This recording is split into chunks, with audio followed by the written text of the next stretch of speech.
Hey guys, so welcome back to Real Talk.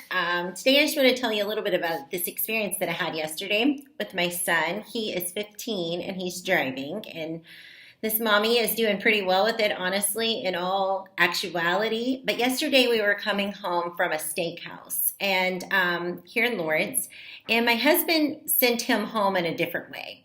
Um, he has never taken that route home before, and so it was a little different for him. I chose to go home that same way, and I was quite a bit behind Caleb.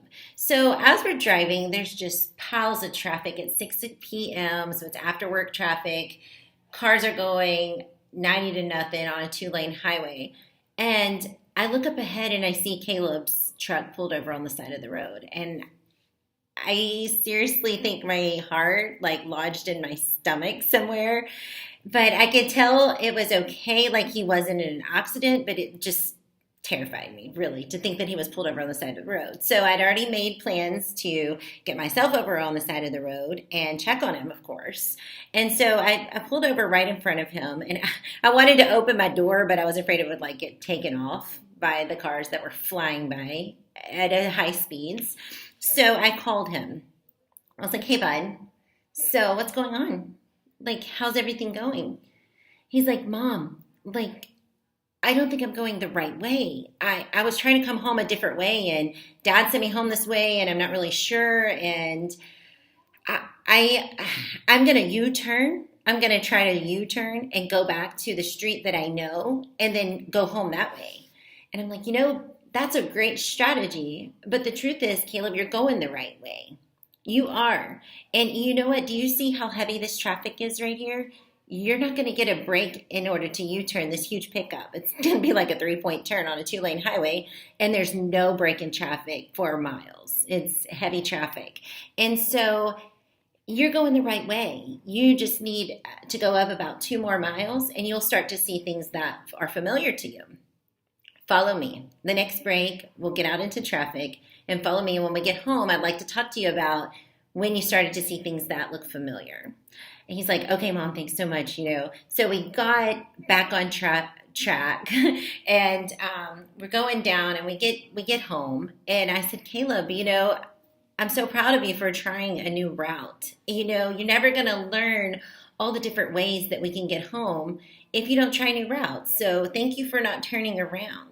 And do you now understand why that was super dangerous? Like, that wouldn't have been a good idea, even if you were going the wrong way, to make a U-turn on that two-lane highway in that heavy traffic." And he's like, "Yeah, I didn't know how long I was going to have to wait there, but I was so afraid that I was not going the right way, and I wanted to make sure I could get home."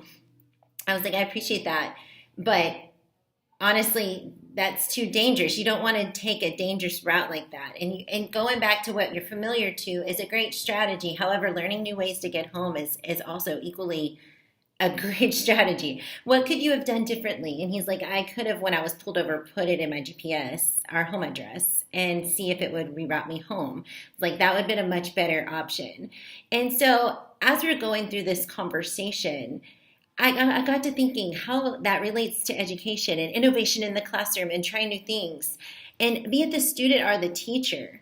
So if it's a student and they're trying to try new things, and they get a little nervous, and they hit unfamiliar territory, it's easy for them to turn around and go back to a place where they're comfortable and make it that way, go that way. But as a facilitator, as a teacher facilitator, I think it's important that we step in and we say, "You know what? No, they just need a little encouragement. You're going the right way. You're just meeting some things that are unfamiliar right now, but you're going to learn some new things. You just need to go just a little bit further, and you're going to start to recognize some things again, and you'll be able to keep going and learn something new." And I think it's super important. I work primarily with teachers, that we have that same support for teachers. They're trying new strategies in their classroom. It feels unfamiliar. It's easy to turn around and do something that we know, because that's a place where we feel comfortable. But when you're trying something new, it feels scary. Everything's racing at you at fast speeds. You have so many things that you have to meet for these students, and you're scared that maybe you might lead them in the wrong direction.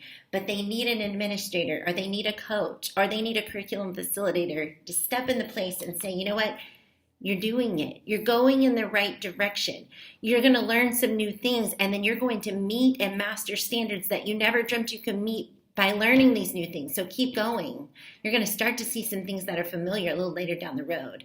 So I hope that Caleb's lesson that he taught me with driving helps you when it comes to education, because I really think it's so true.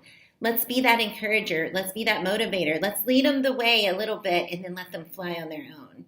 Thank you once again for joining Real Talk. I'll check you next time.